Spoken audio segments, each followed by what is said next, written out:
I'm Ben Hyde from BCC Hardware, coming to you today from the Calgary International Auto and Truck Show in Calgary, Alberta.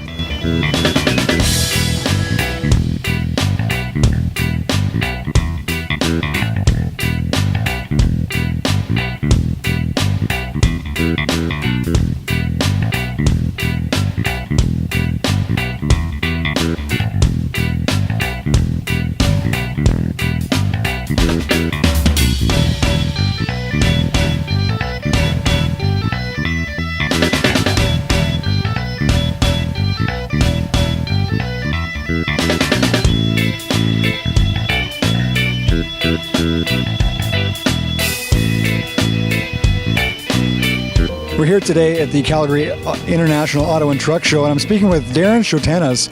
He's going to be talking today a little bit about the Ford F-150 line and what you guys are doing with that. I know you guys are bringing new materials to market. You're going with aluminum in these new F-150s? Yeah, absolutely. The truck right behind us here, it's the 2015 Ford F-150. It's an all-new aluminum body itself, first in its marketplace for a full-size pickup truck. The biggest advantage is it's about 700 and change pounds lighter than the current truck. So is it more than just the frame that's aluminum, or we're talking body panels, or what?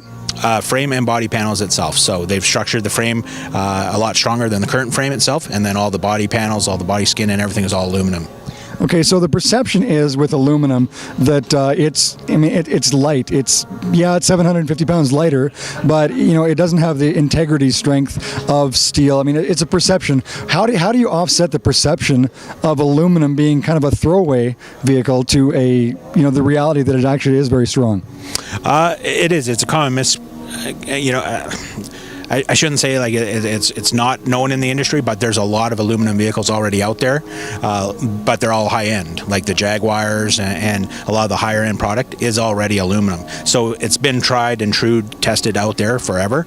No, I shouldn't say forever, but for a long time. So it's not like we're breaking ground here. We are breaking ground though for a truck itself, because everybody feels like the truck needs to be steel and all that kind of stuff, where nowadays the technology has come so far that really the biggest thing is making it lighter and can make it stronger. For example, airplanes and that, they're all aluminum based, exactly. and they're huge and they fly in the air and all that kind of stuff. So really, why can't a truck be that? So. Right. Yeah, an airplane, it carries a little bit more payload than an F-150 as well. Absolutely.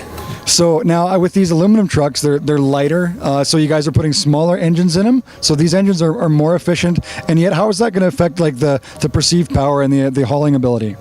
Actually, with the trucks itself now, being in Alberta, it's always, it's oil crazy country itself. So when they first brought out the EcoBoost engine, a lot of people within our industry was a little skeptical of it, because they said you need the big V8 power and that's what the consumer wants.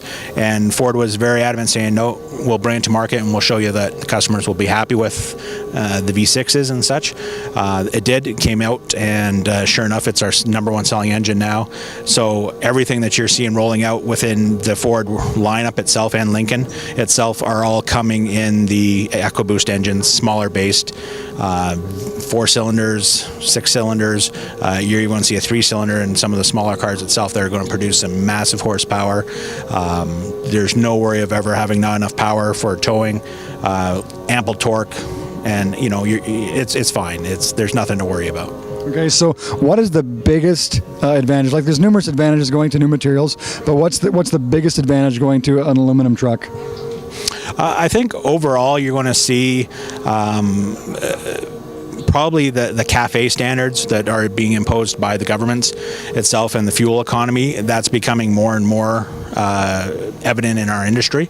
So the lighter the vehicles get, the better gas mileage they get, which helps Ford out with the governments and that kind of thing. So that's probably the biggest thing that you're going to see, is that these trucks and everything are going to become more fuel efficient, better for the consumer, and to help Ford in the long run with the governments. So.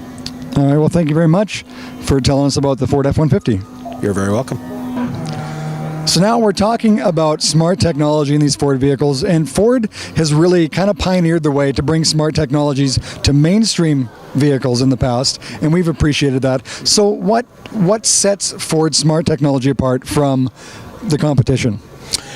Probably the biggest thing was really Ford was the first in the industry to really launch the smart technology.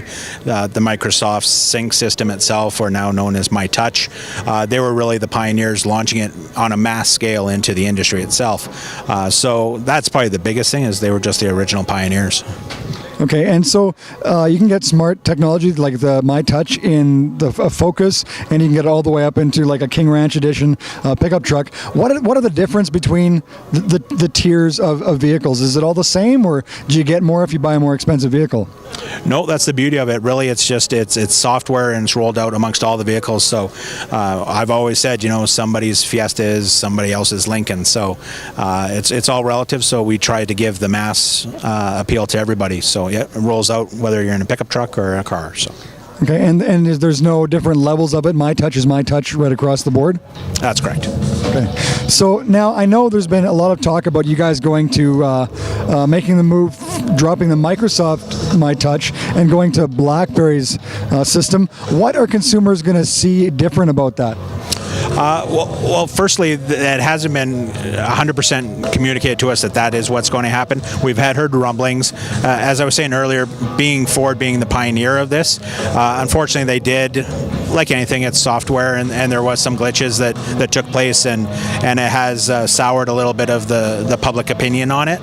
So I think maybe Ford's hedging their bet that if they can go to the software called QNX, which has already been in place by BMW cars, Mercedes, a lot of the higher end luxury cars, that might help redo the perception of the Sync system itself. But I can honestly say, personally, from the Sync, I'm surrounded by the cars all the time, and I rarely have any issues with it whatsoever. So sometimes it's I would dare to say maybe a little user error at times, but sometimes it happens that way.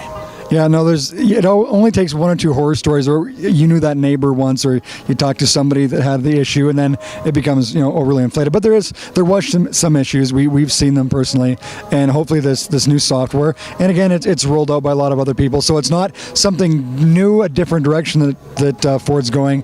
It's actually proven.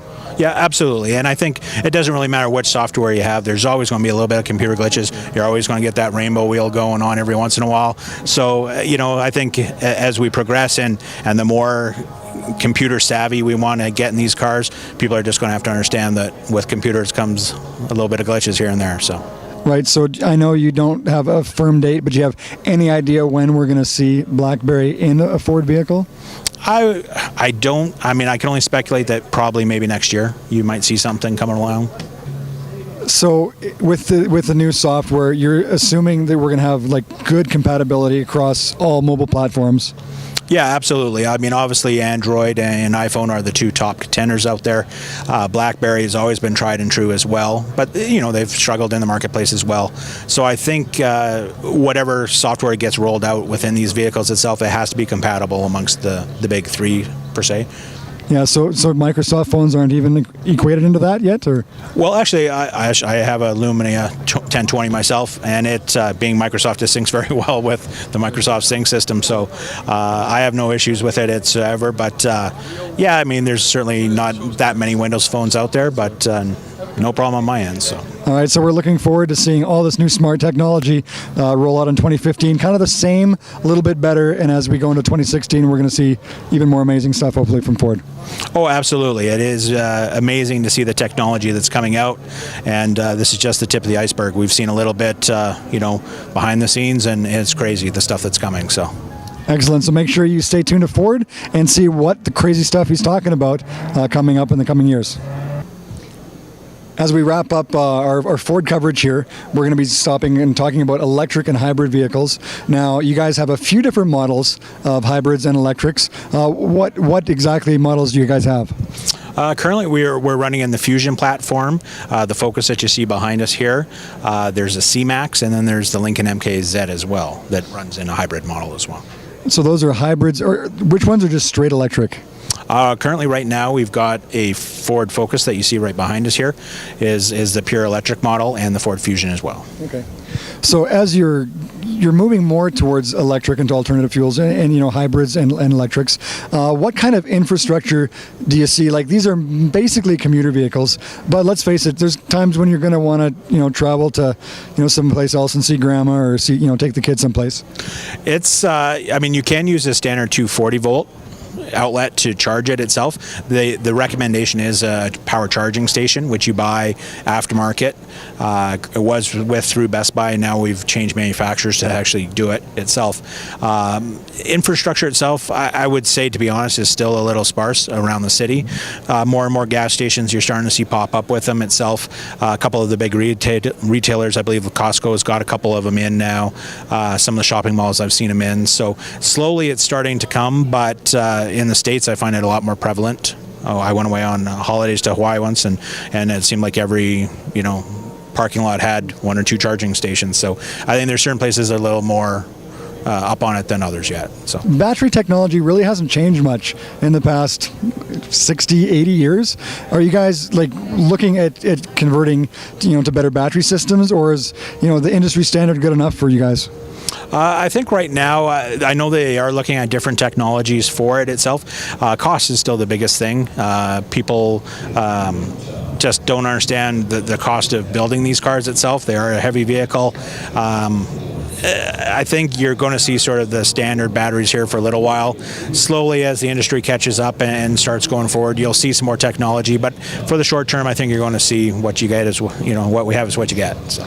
Right, yeah. I mean, everybody wants the best. They want to be more energy efficient. They want to be, you know, be able to run longer between charges, but nobody wants to pay that extra 30% premium to get there.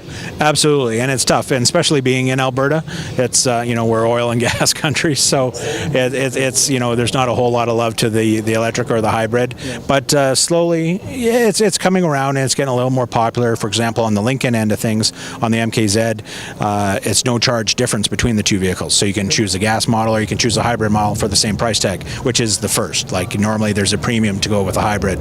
This time we're saying your choice, so no extra cost. So that's pretty cool. So now, as you guys, you know, electricity, you know, you burn it up. Are there ways that these cars are conserving or capturing, you know, waste heat or anything to convert back to electricity? Yeah, it's pretty standard amongst the industry of when you're braking, it transfers powers, that kind of thing. There's technology out there that it takes it from, you know, solar panels in the roof on some of the vehicles itself, not in the Ford product, but there is some out there.